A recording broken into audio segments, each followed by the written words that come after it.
Dear colleagues, today is the day of our Kharkiv chemical seminar, and we have now a guest, a lecturer, Thomas Bein, professor. He received his PhD in chemistry from the University of Hamburg, Germany, and the Catholic University of Leuven, Belgium, in 1984. He continued his studies as visiting scientist at the DuPont Center Research and Development Department in Wilmington, USA. From 1986 to 1991, he was assistant professor of chemistry at the University of New Mexico in Albuquerque, United States. In 1991, he joined Purdue University, Indiana, as associate professor and was promoted to full professor of chemistry in 1995. In 1999, he was appointed chair of physical chemistry at the University of Munich, where he also served as the director of the Department of Chemistry. His work has been recognized by several awards, as well as the ERC Award grant focusing on covalent organic frameworks. He has been co-founder of LMU, coordinator of 2 national excellence clusters, including e-conversion. He has more than 500 publications, more than 60,000 citations, and his Hirsch index in 128. Since 2018, Thomas Bein is listed as a highly cited researcher. His current research interests cover the synthesis of and physical properties of functional nanostructures with an emphasis of molecular frameworks and nanostructured materials for energy conversion applications. And dear Professor Thomas, please. Yeah, thank you very much for this very kind introduction. And it's a great pleasure to be here and to be able to talk to you. So what I would like to do is to give you an introduction and some exposure to our recent work on covalent organic frameworks. And let's get started here. Yes, so here we go. That works.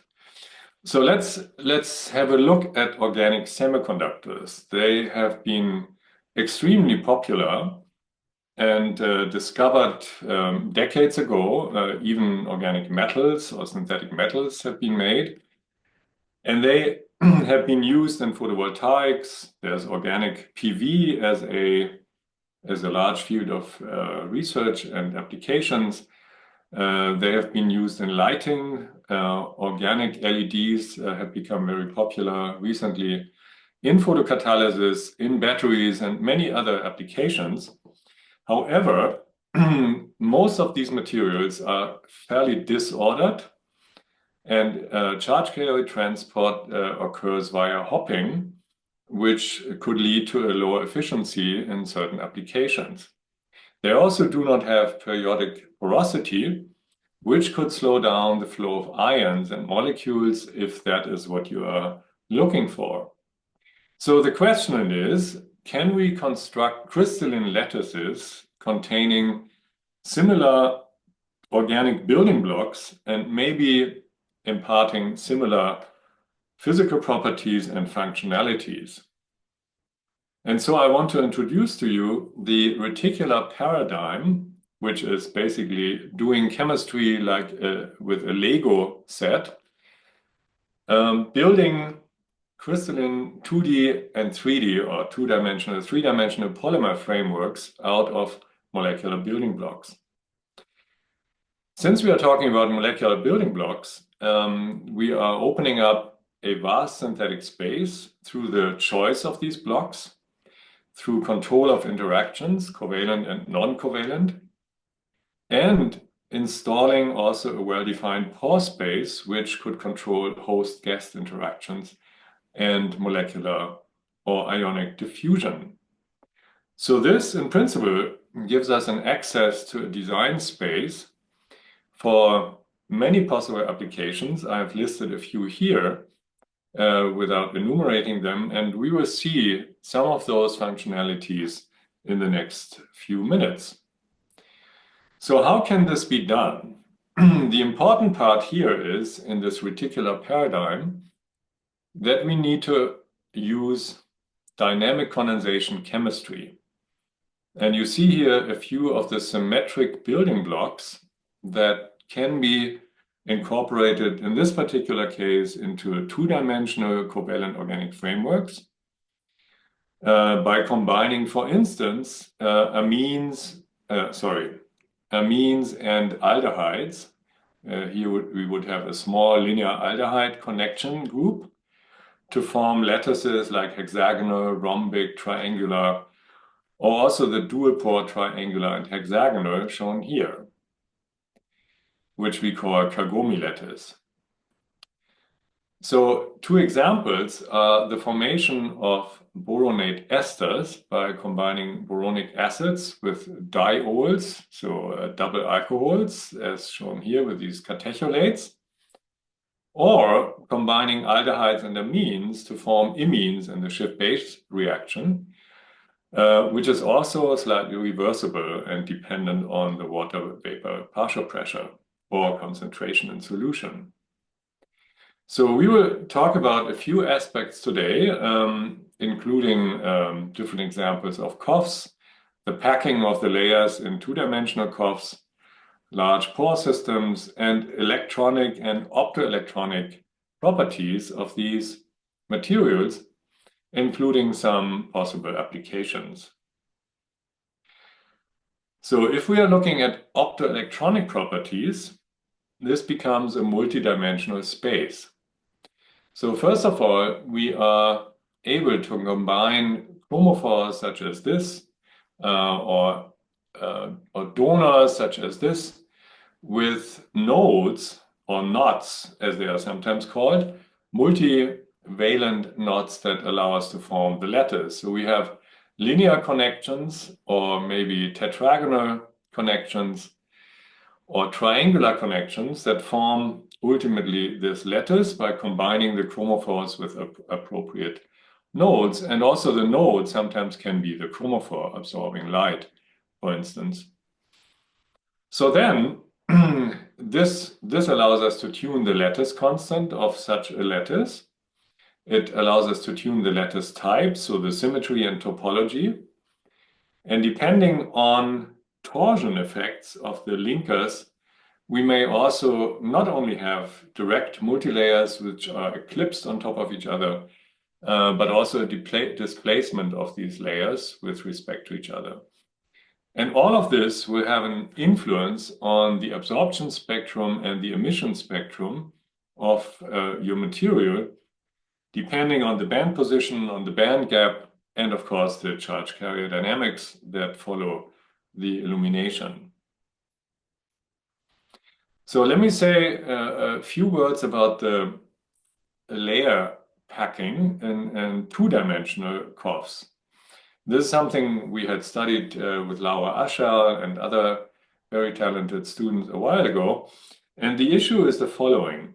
If you want to order a multi-layer two-dimensional system and you have to face island growth, you have to take extra efforts or make extra efforts to avoid non-correlated islands which lead to defects and small domain sizes and a lot of disorder. So how about installing some interaction that creates a energy hypersurface with only one minimum for the packing? And this is what we did here. So then the island growth can be correlated and we grow together to a larger crystalline domain. So this can be done if we use propeller-like molecules. So think about a plastic garden chair that you find in some department stores where you can throw one on top of the other and they will all automatically stack because they have a certain shape that only allows one minimum for the stacking if they are built well. So that's what we have here. And this, of course, becomes a chiral propeller. And there has to be some transfer of this orientation of these chiral propellers through, for instance, a C2 symmetry linker, which allows this connection to happen. So here's an example. It's this tetraphenylethylene By the way, can you see my mouse? Valentin, can you see my mouse? Yeah, Yeah, sure. sure. Excellent. Yeah. So I could also go to a laser pointer. Maybe that's better. If I know what this would be. You can tell I'm not so red. No, it doesn't do it. Ah, I know. This is here. It's this symbol. Yeah, here's the laser pointer. So now I have a laser pointer. Okay, so this tetraphenylethylene becomes a propeller and serves to build these corps. For instance, with linear connectors, we form these Kagome structures, triangles and hexagons all together. And the interactions of these layers are so well defined that we can even see faceting in the polymer crystals. So imagine this is actually an organic polymer that crystallizes so well that it can form facets of its single crystals. These are transmission electron micrograph images. And this is also reflected in very high quality powder diffractograms. You see the domains are approximately 50 to 100 nanometers, and yet the diffractograms are of very high quality and very well extended to a higher angle. So this is how this works. So we have one minimum in the packing of these building blocks. And that's also borne out here in the single crystal structure of a model compound with this tetraphenylethylene. It is indeed a propeller and works exactly this way.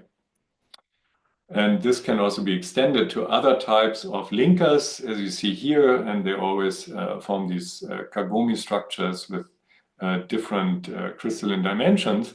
However, they're all very highly ordered. And this is also reflected in the adsorption isotherms of this porous material. This is a nitrogen, these are nitrogen adsorption isotherms, always showing the small triangular pore and the larger pores depending on the length of the linear linker.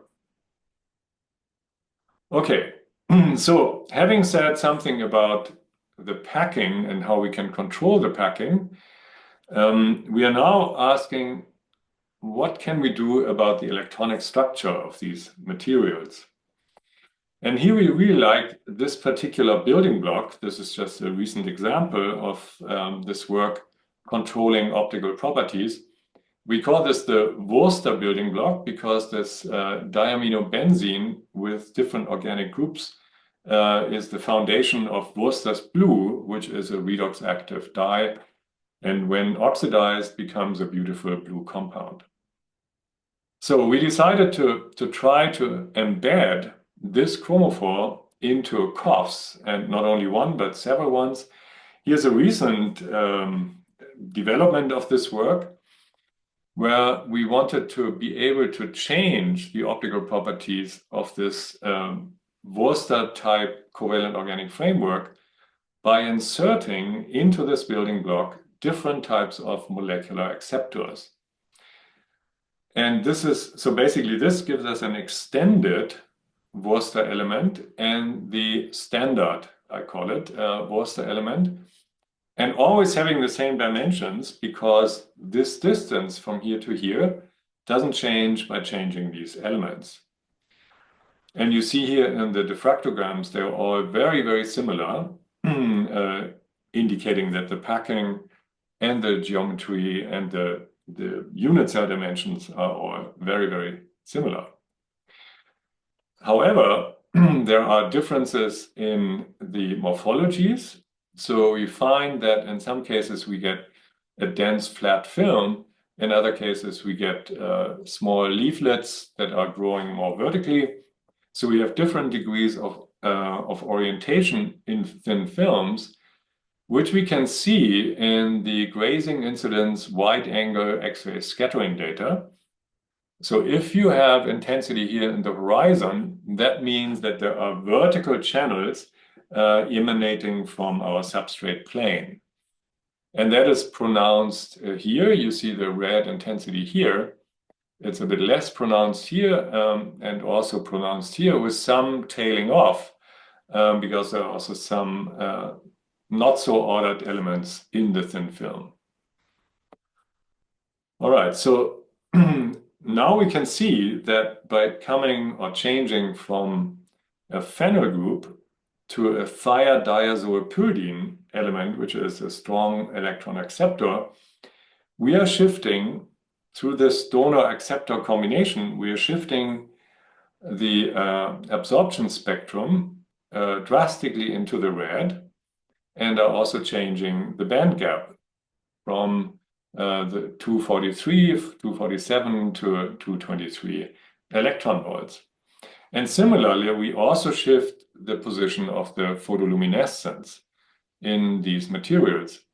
So that tells you that you can substitute certain elements in the chromophores making up the COF, and thereby dramatically or in subtle ways changing the optical properties. This can also be, or these types of materials can also be explored as photocathodes in photoelectrochemical water splitting. So here we show that if we start with a dark current here, this red dashed line, and now turn on the light, we have a photocurrent, and you see how these band gaps and band positions are localized relative to the redox level of the proton reduction.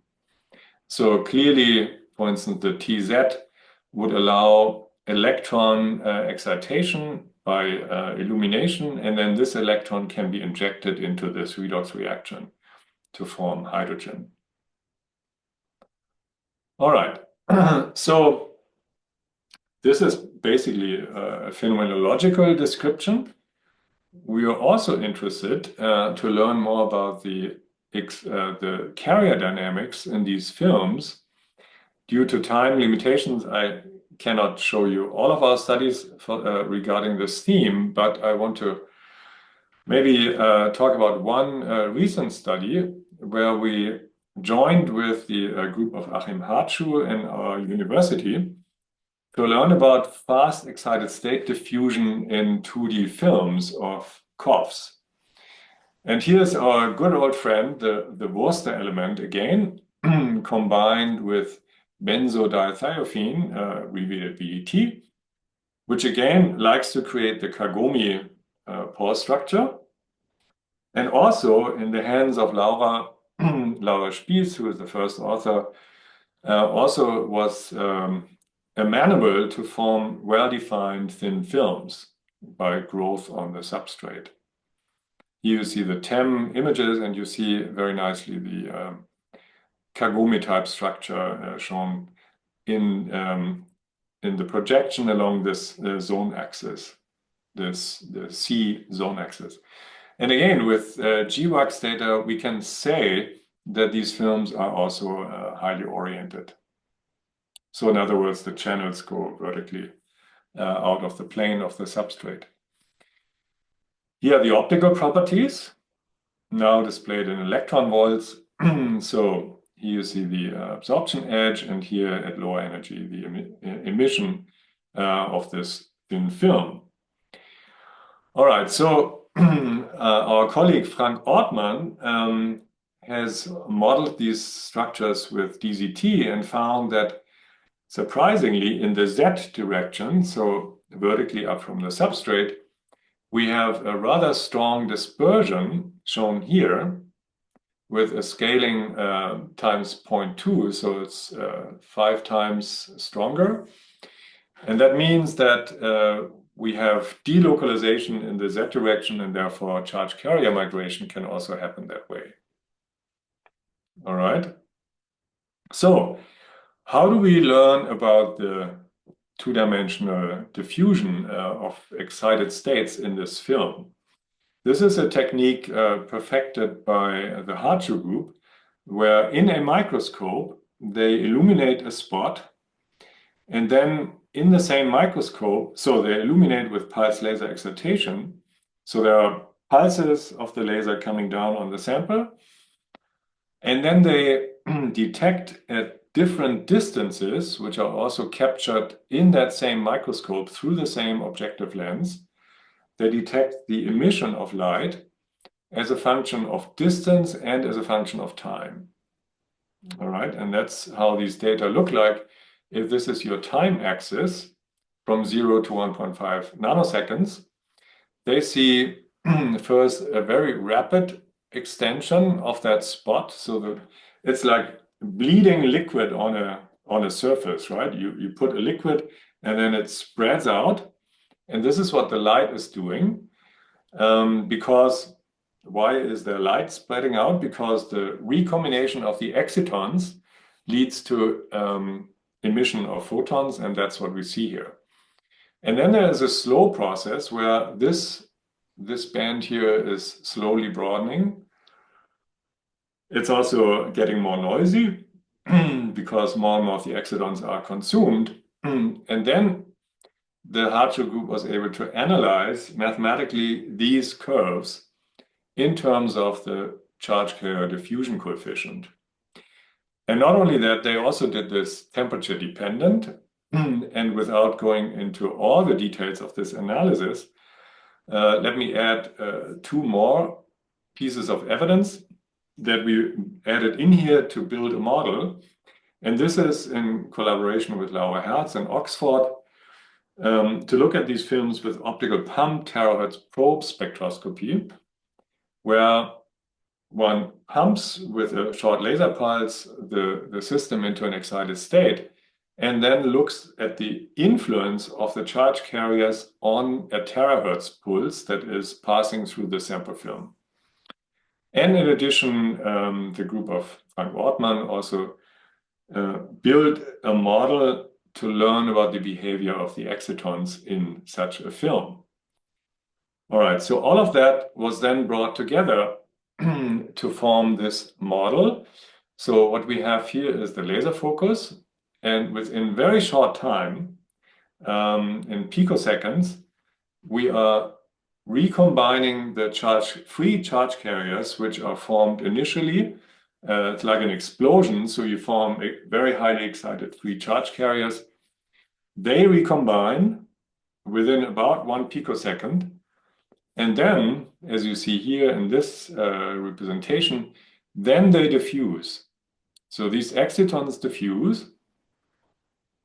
And amazingly, they can diffuse a very long time over many grain boundaries. So they're moving along the plane of the film, passing several grain boundaries until they finally recombine and send out a photon.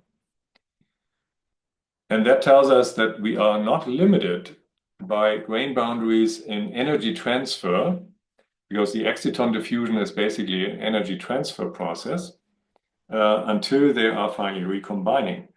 And this bodes well for any application where you need excitons to come, for instance, to a boundary to a different phase where you want to separate them into electrons and holes. All right. All right. So we've learned about that dynamics. And now I want to get to another point where we ask, can we actually separate charges? So we have the excitons. Can we separate the charges at a heterojunction? And maybe some of you know, sorry, I didn't bring a picture here, but maybe some of you know how organic photovoltaics normally work.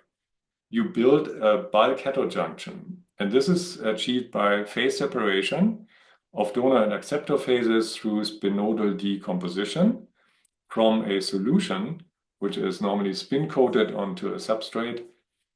And these donor-acceptor domains then allow the excitons to split first into a charge transfer state and then into free carriers, which you can collect at your electrodes, and you have a solar cell.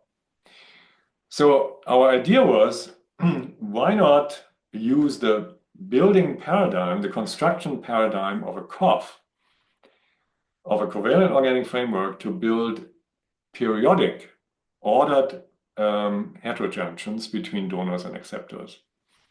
And there are two types of designs possible, two extremes. One would be an interpenetrated system, where we use the COF only as one partner, so for instance as a donor, and fill our holes in the COF with an acceptor, such as a functionalized fullerene molecule, C60 molecule, which are very well known in organic photovoltaics to act as acceptors.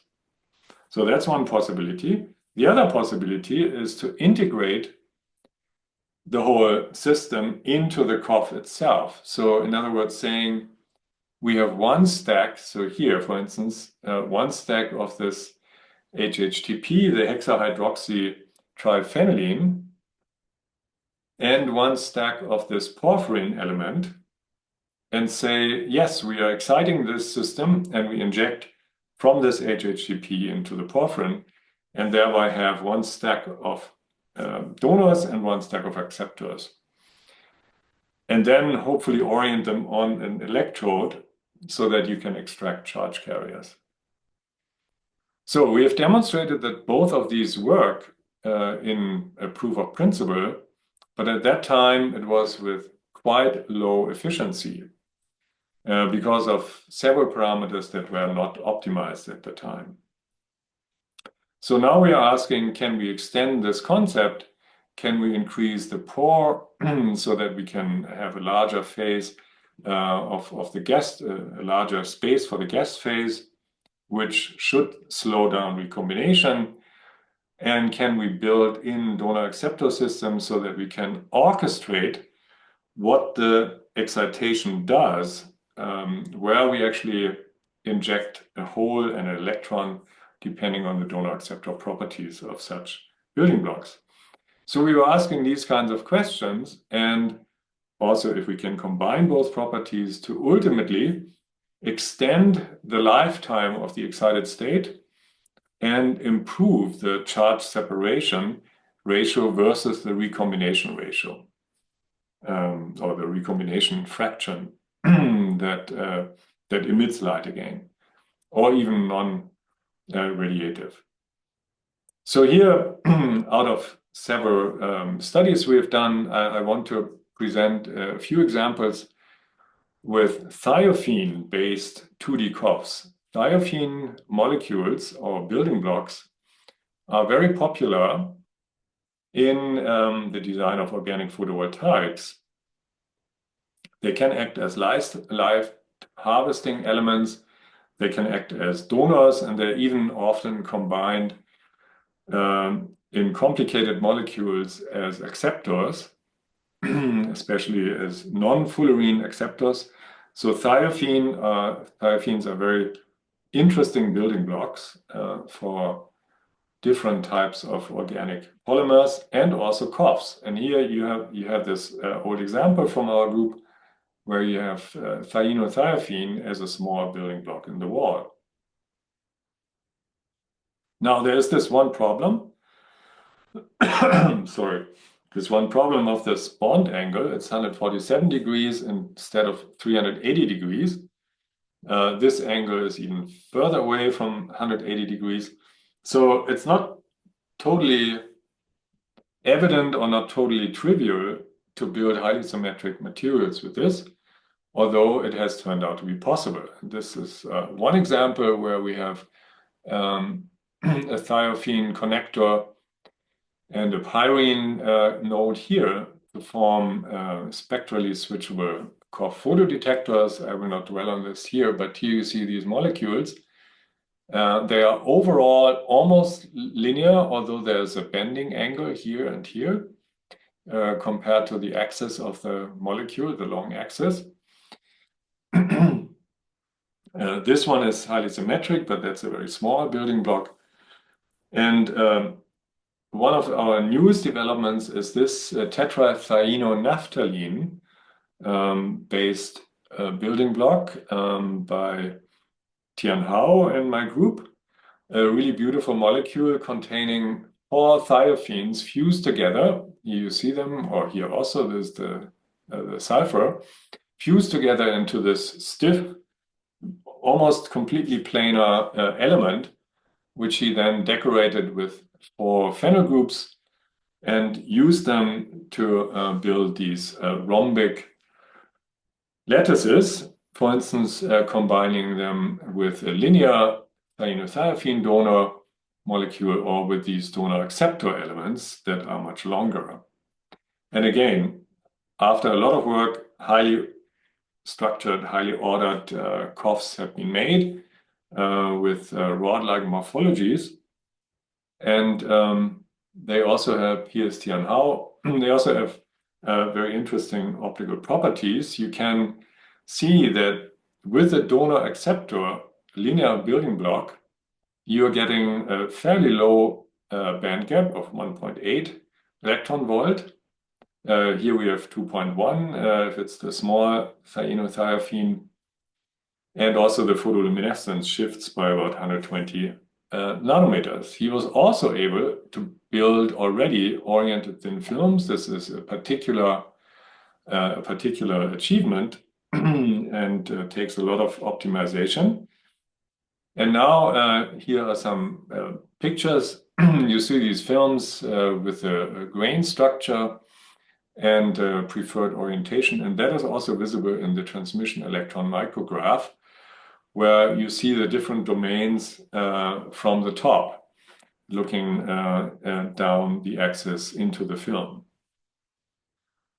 And again, with Laura Hertz, we were looking at the OPTP spectroscopy, which was measured fluent dependently, and they found that there is a very encouraging and exciting mobility, phi mu 0.3 square centimeter per volt second, which is in the realm of typical densely packed organic semiconductors and bodes very well for different types of applications. There's an intense photoconductivity signal. And what we also see here is that one can analyze these data in the Drude theory and find that there's a Drude factor of 0.2, which points to the presence of excitonic resonances. So the Frankel excitons, which are fairly strongly bound compared to Vannier excitons, are dominant in this organic semiconductor. And this is now being integrated into film devices where Tianhao refills the pore system with acceptors and finds that there's actually a very effective quenching effect by the acceptor, by fullerene type of acceptors. And we are now presently trying to integrate this into solar cell devices.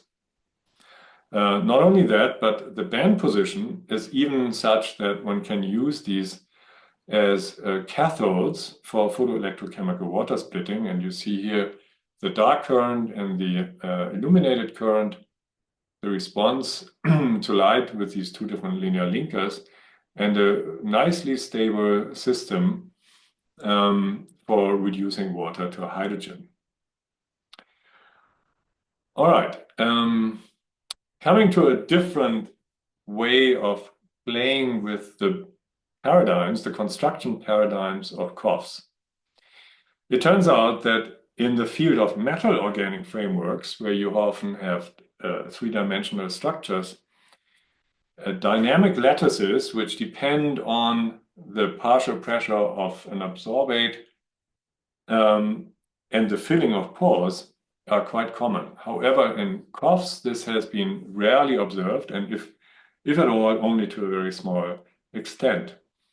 And now, together with Florian Auras, we recently developed a structure that we call a wine rack type covalent organic framework, namely using the intense or the strong stacking between parallel diimide elements shown here and the loosely interacting linear connectors.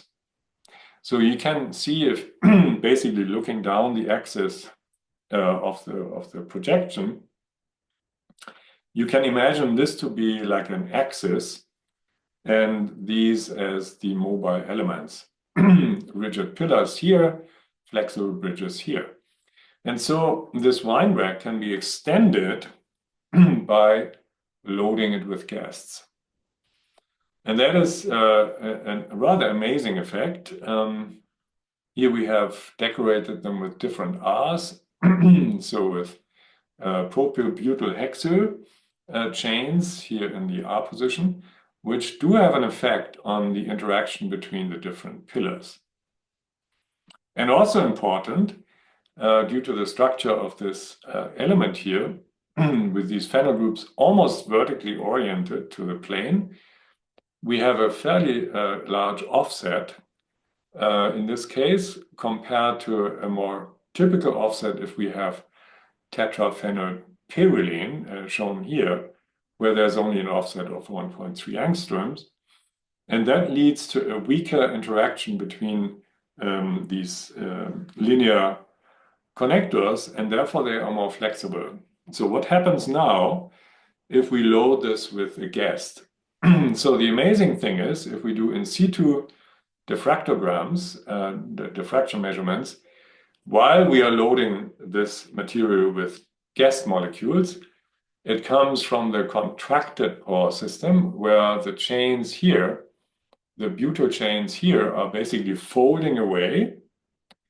And then with more guests, this is all expanding, and finally these butyl chains can be extended. And that's all shown here in these in situ diffractograms correlated with the adsorption isotherm, in this particular case with toluene. All right, and then what was really surprising is that not only are we changing the unit cell by a large fraction, by a large percentage, but we also change the optical properties. And it turns out that in the solvated open pore phase, where the butyl chains are already on distance, and you see that here, we have a so-called H aggregate, where the interactions of the transition dipole moments are dominated or dictated by this stacking. On the other hand, if we have the dry phase, these pillars are coming together and these chains almost collapse. And now we have an interaction between these transition dipole moments, which is counteracting the H aggregate interactions, and that results in a null aggregate, similar to an isolated molecule in solution. And what you see is a change in the intensity between the 0,1 and the 0,0 vibronic excitations in these excitonic peaks. So really a fascinating process, which tells us that by changing the stacking through guest adsorption, we can actually not only change the geometry of a host, but also its optical properties. So let's move to something very different, and I will slowly but surely come to an end. And that is now turning off the light and turning on the ions. So now we are interested in ions diffusing through a COF lattice. And this is work done by Apeksha Singh, noted here, who was interested in using COFs as quasi-solid electrolytes for batteries. So now no light, no exciton, only ions. How can we control the flow of ions, in particular the selective flow of ions, through a COF channel? There are three fundamentally different approaches. First, you can simply solvate anion and cation in a solvent and soak the COF with this mixture, which means that there are free ions floating around in all directions. You can also trap, in some appropriate way, one of the ion types, let's say the anion, so that you have free cation transport.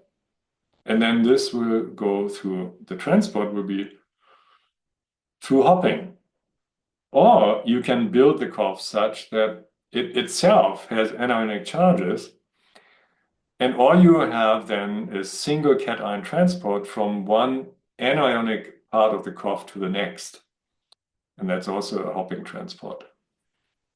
So, and she endeavored to do this by combining this with an ionic liquid here inside the channels, which is non-flammable and very appropriate for battery design. and sulfonate group serving as hopping sites so that we do not need extra salt. And that hopefully will address these objectives, getting high ionic conductivity, tune the structure and correlate this with the ionic migration, and hopefully also understand the effect of ion diffusion on charge storage dynamics in such a resulting battery. So this is how it was done. These are fairly small building blocks with sulfonic acid groups. You see them here. You see also the ordered COF structure forming in the two cases. So on the one hand, we have two on the phenol linker, and in the other case, we have one sulfonic acid group on the phenol linker. And that was loaded with sodium through sodium acetate by ion exchange. And now the sulfonic acid becomes a sodium sulfonate group, storing the sodium ions. All right. And this is where theory says the sodium ions should be very happy between the keto group and the sulfonic acid group. That's where they are at lowest energy positions. All right, and then this was filled with this ionic liquid, bisfluorosulfonylimide anion, we call it FSI, and this N-methyl and propylpyrrolidinium cation called Py here. And that's basically then what she got in filling the COF with the ionic liquid and the sodium, and looking at the ionic conductivity, which turns out to be different for the two different hosts.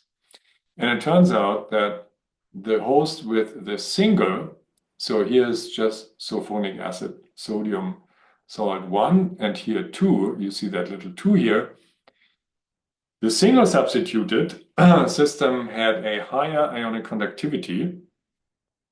And interestingly, the transference number, which says what is the ratio of the electric current from one ion, in this case the cation, to the total electric current from cation and anion. This for sodium was very high, much higher than normally found for ionic liquids. And we attribute this to the construction of the COF, where the ion can hop from one side to the other, and there's basically no anion inside. All right, except this very large one, which belongs to the ionic liquid. So it's a very favorable high transference number, which bodes well for constructing batteries, and that's what we do here. So the interest was the sodium battery, using abundant sodium. We have a separator, we have the electrolyte with a little bit of propylene and diethyl carbonate, and titanium anodized as the cathode, so sodium foil as the anode. And the important part is the electrolyte, the COF electrolyte in between. And these are the curves she got in scanning the potential. And this can be analyzed, the CV analysis, cyclic voltammetry analysis at different scan rates, to learn if you have either slow diffusion into the bulk of a material or faster capacitive charging up and discharging in your battery. And it turns out that this so-called pseudo-capacitive behavior, which is a surface effect and not depending on the diffusion into a bulk material, is pronounced, much more pronounced with the single substituted versus the double substituted COF solid electrolyte. And then she looked at the rate capabilities of the resulting battery, and you see it here. The single substituted one always turned out to be much better. The higher up here, the better in terms of specific capacity, milliamp hours per gram. So here we are close to 200. And it's quite reversible and more than the double substituted system. And without going into all the details, we found that the specific power also is much higher at high rate for the single versus the double substituted material, which also correlates with the impedance measured with impedance spectroscopy. All right, so then in collaboration with Preti in the group of Thomas Heine in Dresden, we also looked at mean square displacement measurements for the diffusion of ions. And as you see here, at more extended times, indeed, the system with the single substituted phenyl groups was faster, had better transport. And Preti ultimately associated this with the larger remaining space in the single substituted system and also a slightly larger pore size, which is favorable for the diffusion of the sodium. All right, so that made the sodium migration faster in that case. Okay, so let's go one step further and look at charge storage in Worcester-type COFs. And this is now an example coming back to our friend Worcester's blue embedded into a COF. And what we see is that we can also build this into different types of COFs. I've shown you already a few. And now Roman decided to put this COF onto an electrode. Not only that, he put it onto a grid or a mesh electrode so that he would have an electrode that does not require any carbon-based filler for accessing the lattice of the COF and charging and discharging it. And that was basically the foundation of an additive-free supercapacitor. Again, one that reacts very fast, where diffusion is not rate limiting, but you have a surface reaction, namely charging up and discharging the COF. And for that, he designed now different new ones. So one was basically the self-reaction of an amino and an aldehyde decorated Worcester element that gave these structures, or this aldehyde Worcester element with this amino decorated pyrene element leading to this structure, which is shown here with smaller pore system. And you see that the X-ray diffraction is extremely different for the two types because they have very different stacking, layer packing in the 2D COF. All right, and this is the morphology. I will not dwell on this too long, but what I want to show you is of these films, we could get really beautiful cyclic voltammograms where you see well-defined peaks for the oxidation and the reduction,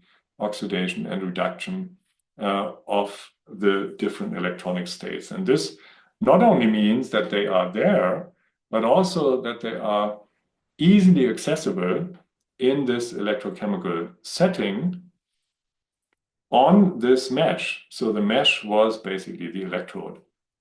And of course, then you can also put this into a device and it worked best. The growth of the COF worked best. This was actually solvothermally grown on a gold-coated mesh that gave the best coverage, and was then studied similar to what you saw before in cyclic voltammograms, where we can see that we have a pseudo capacitance of 7 farad per gram with this Worcester pyrene, and even 49 farad per gram with the Worcester COF combination achieved without additives at all. So no carbon additive needed in this particular geometry to build the capacitor as a charge storage device. All right, so I'm coming to an end. I will get back to this in a moment. I would really like to thank many young enthusiastic collaborators. The ones that I cited today are listed here, and here collaborations with the groups of Dirk and Achim and Jochen and Tim in Erlangen, Karina in Stony Brook, Florian in Würzburg, Frank in Würzburg, Thomas in Dresden, and carrier dynamic studies in Cambridge and in Oxford. These funding agencies, and of course, my wonderful group. It's a bit smaller now. This is last year's. And of course, be strong like Ukraine. Thank you for having me today. And I would be very happy to discuss items that you might have interest in. Thank you very much. Thank you very much, Thomas, for a very nice presentation. It's first of all, material science and chemistry, physics, everything we do like. Okay, dear colleagues, maybe some questions to our speaker concerning these materials or chemistry, other aspects.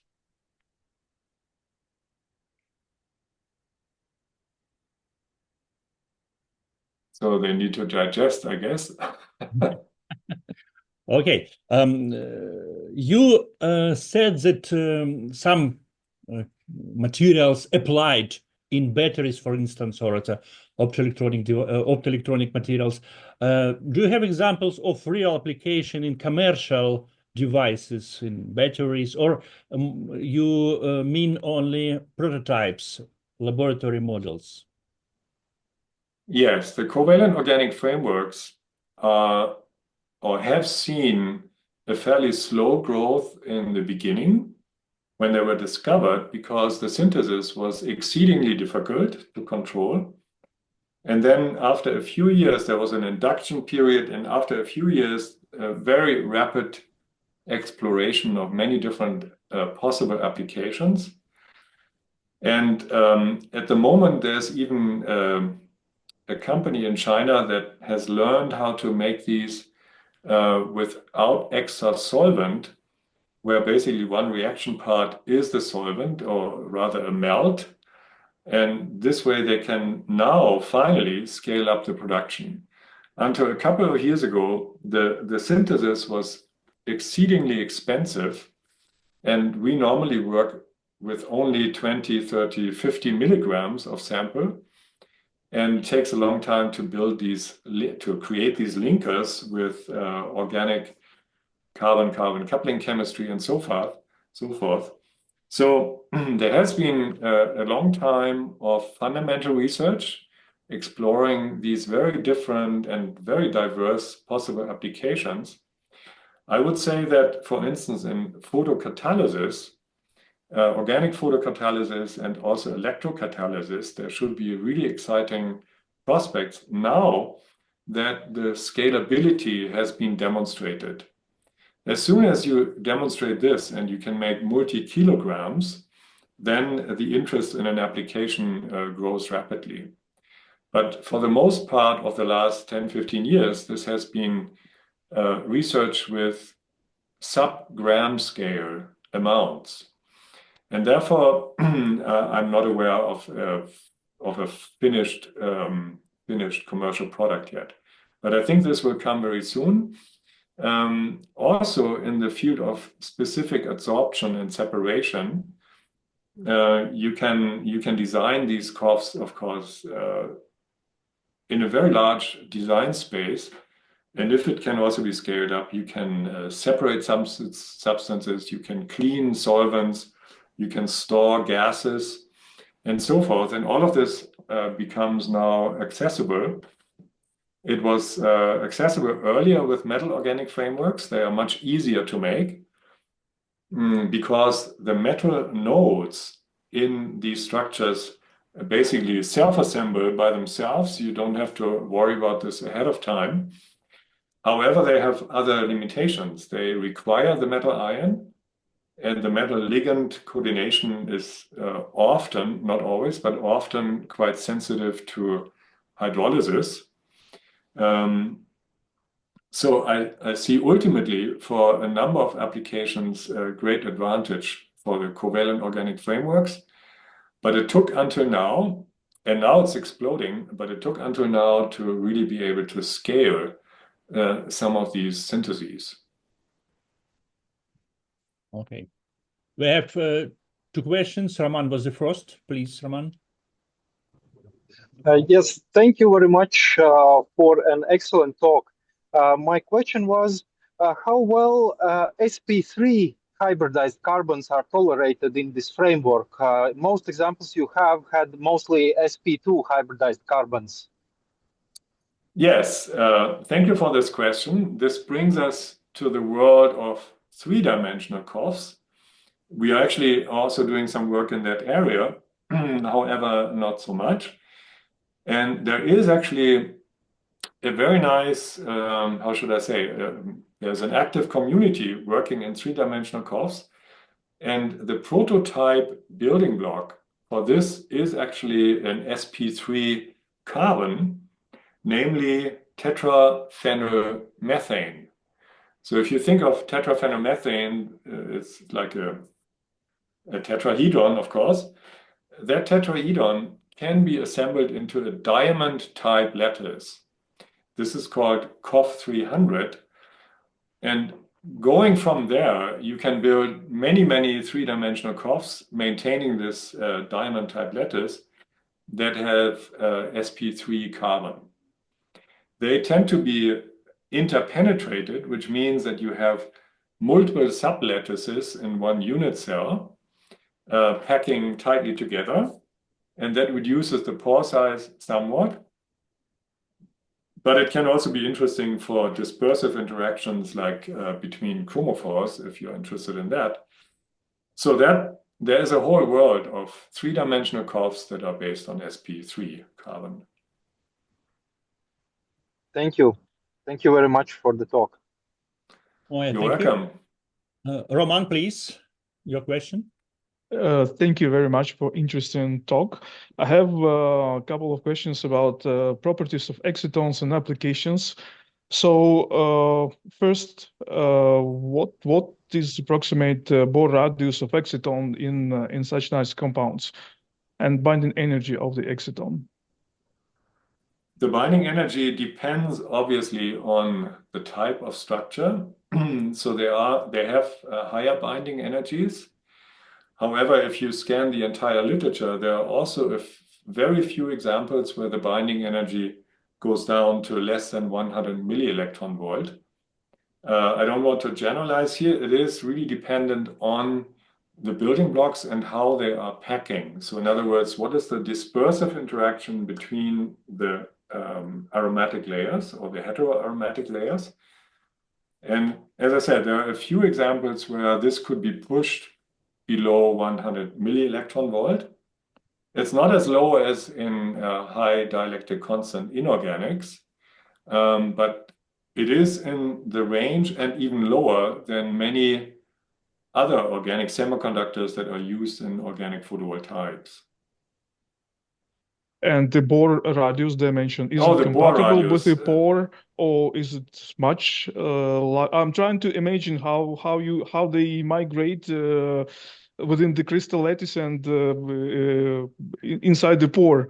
That's quite interesting. Yeah, very good point. Off the top, I cannot really tell you that Bohr radius, and it will also not be the same for all of the different COFs.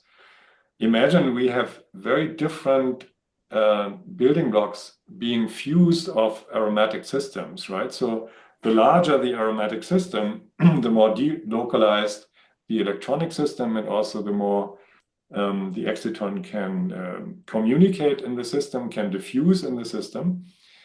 So I would posit that the Bohr radius will depend very much on your construction, and therefore it cannot be generalized. But it is, of course, in the overall range of known organic semiconductors that are used since many years in organic photovoltaics, for instance. The difference is that there are two important differences. One is we are crystalline, and we have much larger crystalline domains than typically in organic photovoltaics so far. That is one point. But on the other hand, we also have porosity, which means that the high electron packing density is smaller than in the classical densely packed organic semiconductors. So these are two effects that could counteract if you have a lot of disorder but fairly dense packing. You can compensate for the high defect concentration by the dense packing and stochastic interactions. On the other hand, in the COF, you have the chance to build a crystalline lattice with very tightly packed aromatics. We have gone down to 3.5 angstroms packing distance. That's the same as in graphite. So very, very strong interactions. But you have less volume filling, of course, which is in a way intended to be able to have diffusion into a pore system. Okay, thank you. And your sample showed very nice optical properties, what very attractive for applications. As excitation is like visible near infrared and emission is also more shifted. What is quantum yield of emission? The quantum yield of the emission can be also tuned. So I'm always telling you everything can be tuned, and that's not a joke. It's really true. Let's say the range, for example, like 10, 20% or lower or higher. Just everything under the sun has been seen. There are some COFs, including some that we have, that do not emit at all. And then there are some reported where you have aggregation-induced emission because you are actually reducing vibrational modes where you're getting into the range of 50% or even more. So you find almost everything in terms of quantum yield. If that is a focus of the effort, one can control this very much in two-dimensional COFs by the stacking. So if you have this AIE effect, for instance, with a tetraphenylethyline, you want to have that loose packing. You can also isolate chromophores so that they don't quench each other by designing appropriate three-dimensional COFs and preventing the dense interpenetration by having sterically demanding side groups. Some topologies in 3D COFs also prevent interpenetration, so it's basically a single lattice with a lot of space where the chromophores are basically just by themselves, like in highly dilute solutions. So I hope this tells you that there is not a single answer. It's a wide range of possibilities from low to high quantum yield, if you are interested in that. And may I ask two more questions, Valentin, and I will finish, because Sure. very nice presentation, and it relates to the topics what we work on. So how does moisture from the air, and how do ions from the liquid phase affect optical properties? I don't know if you checked it. Oh yeah. We have several papers on solvatochromism. So there are actually examples. If your excited state is much more polar than the ground state, then the energy of the excited state can be influenced by the dielectric constant of the environment. And that effect in general is called solvatochromism. One can also be sensitive to protonation of amino groups, then it is acidochromism. And we've demonstrated both. You can find it in our literature.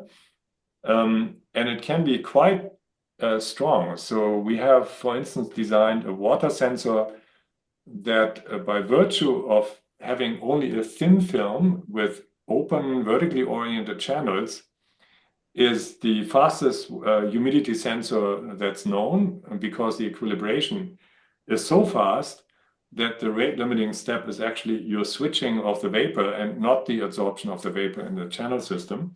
And then it changed the spectrum directly, instantaneously, basically.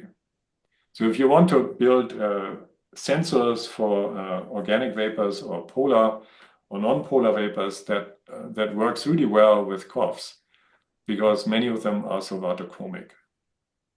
It sounds nice. That was my last question about sensors, but so we are working on optical sensors by using optical methods. So maybe that would be a point of interest from your side. Yes, this is. We also have made electrochromic systems, where by redox, for instance, with the Wurster element, by redox and with other elements, we could change the optical absorption spectrum or the emission dramatically by changing the redox state of the COF that was made as a film on an electrode. So yes, there are numerous possibilities in designing sensors. And if you do a search, a literature search, just COF and sensors, you will find hundreds of publications. So there's a lot of interesting work to be looked at, and maybe you can integrate this into your design concepts. Thank you. You're welcome. Nice questions. Dear colleagues, more question or maybe something to discuss?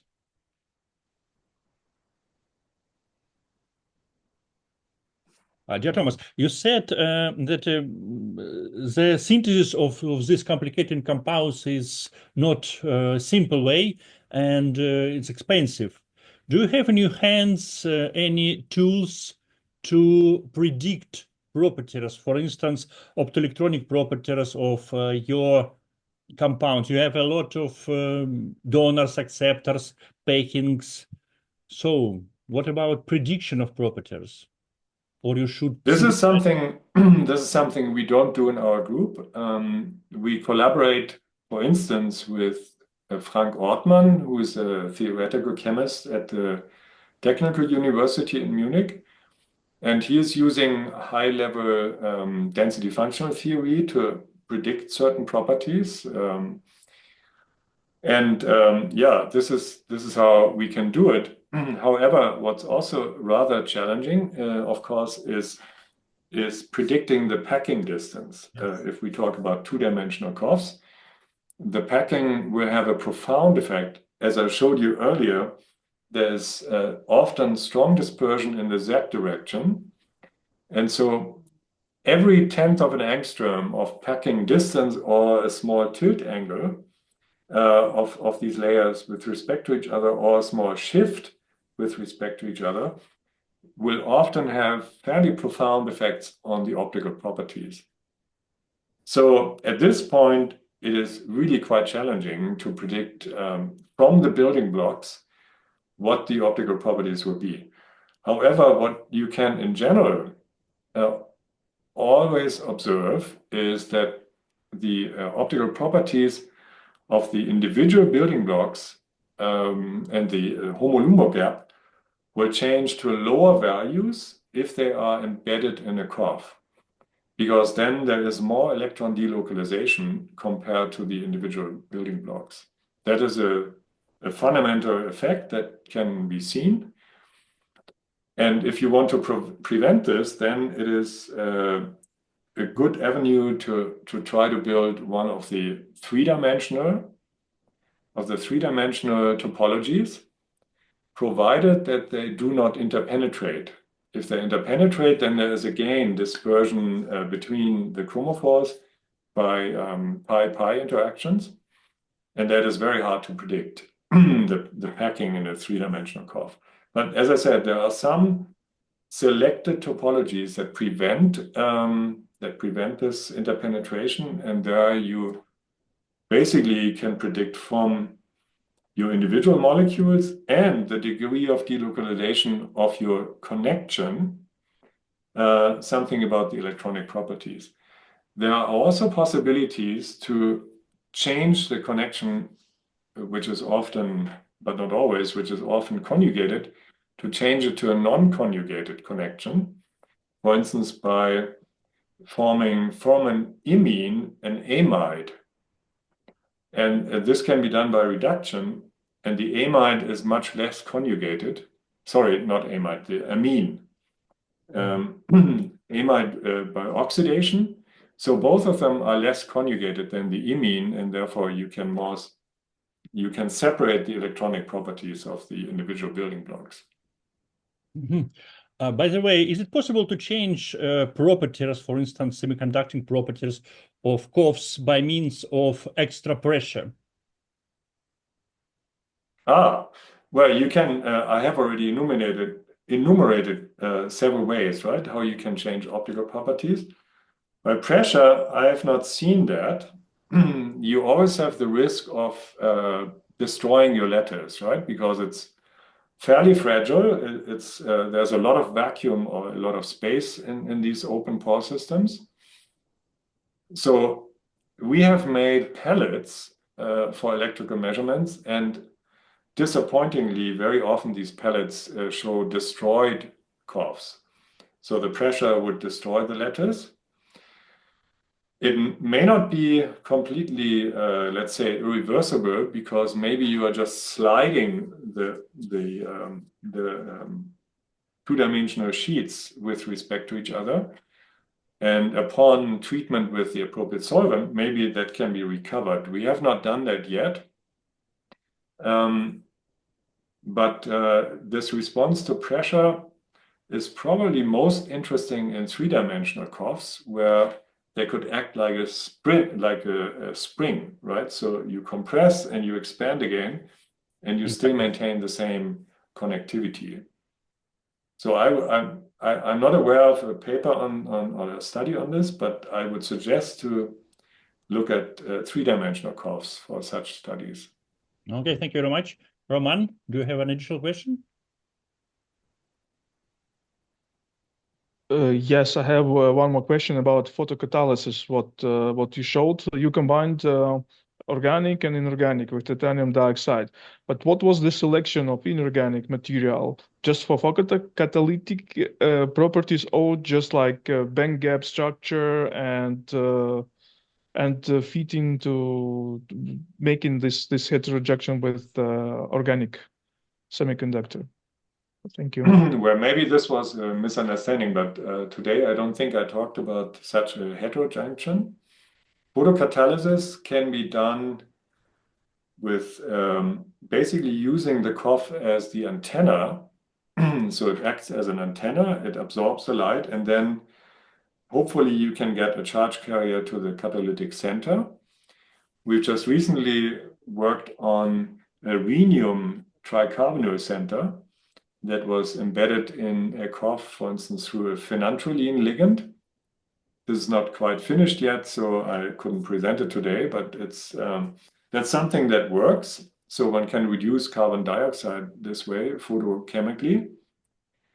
But that requires also a sacrificial donor in that case. Or one can introduce this COF as a film, as a thin film on a photocathode or photoanode in photoelectrochemistry.